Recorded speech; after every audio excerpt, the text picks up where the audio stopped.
Deadlifts are bad for your back. No, that's not true. Rather, you have a weak back and you are afraid of lifting.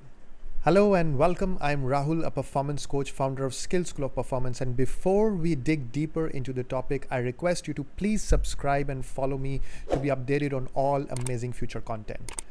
Do you know deadlift is a functional movement used in everyday life? You lift something from the floor, you are deadlifting. And if you do deadlift, you know the correct posture. But once you lift weight with the right mechanics, then this exercise is super rewarding. And most guys that use this myth to skip deadlifts are just saying, I don't like them because they make my back sore. Right? So the fact is, deadlifts are one of the most intense and rewarding exercise. You can do it whether you are a guy or a girl. And much to the contrary of this myth, deadlifts are good for your back and actually strengthen it from bottom to top when they are done correctly. If done incorrectly, it can be pretty scary. So proper deadlifts have several benefits. They train quite a few other muscles such as biceps, traps, abs, calves, quads, and hamstrings.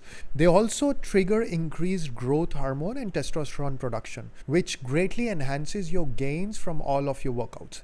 As long as you don't have an existing back condition, I highly recommend you start deadlifting right away. Before you do, however, make sure you have perfect form. Now let me take you to a short description of how to deadlift properly. So let's get started. Always start with the bar on the floor, not on the safety pins or on the rack. Your stance should be a bit narrower than shoulder width and your toes should be pointed slightly out. You should stand with the bar above the middle of your feet, and that is top of your foot, right? Now what you need to do next is bend at your waist and grip the bar by placing it in the middle of your palms, not in the fingers, right? And both palms should be facing in to build the grip strength. The other grip option is the alternate method where one palm faces in and usually that is non-dominant hand and the other faces out, which can allow for heavier weight to be lifted, right?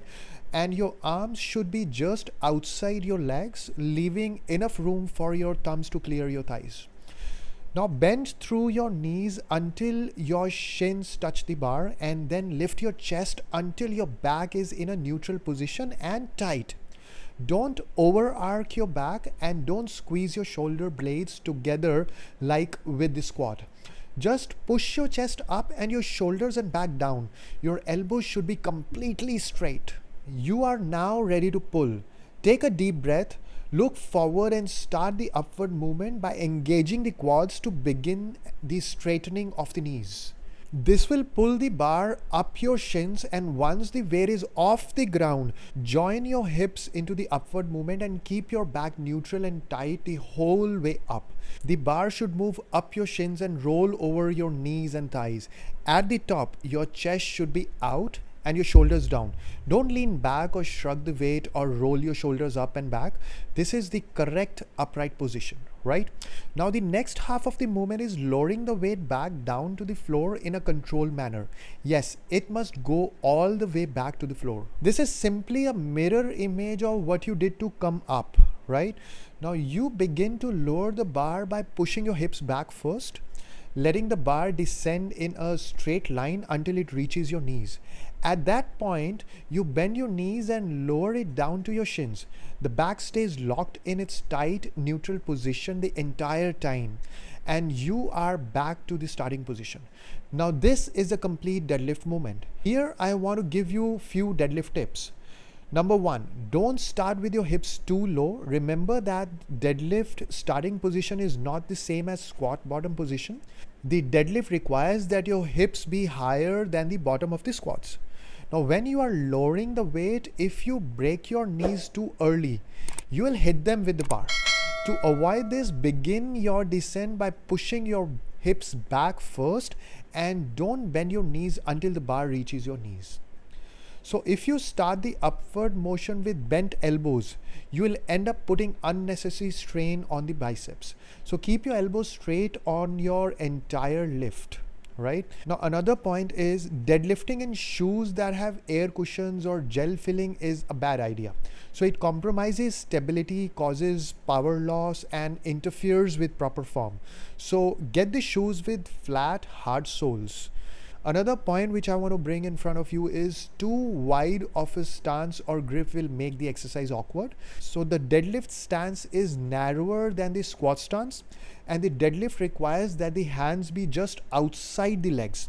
And you should not strain to look up while deadlifting. Keep your head in the neutral position and in line with your spine. If you start the upward lift with your hips too high, you will turn the deadlift into a stiff leg deadlift, which is more stressful on the lower back and hamstrings. So make sure that you get your hips low enough in the starting position, but not too low. Explode the bar up from the floor as fast as you can and apply as much force as quickly as possible, and you will be able to move more weight. Also, try to crush the bar with your grip so tight. If your knuckles are in white, you are not squeezing hard enough, right? And use the alternating grip if your grip isn't strong enough. So now you know how to do the deadlift with the correct form, and I have uncovered the myth prevailing in the society with regards to deadlift, right? And I'm sure if you follow these simple tips, you will be moving closer to your goals.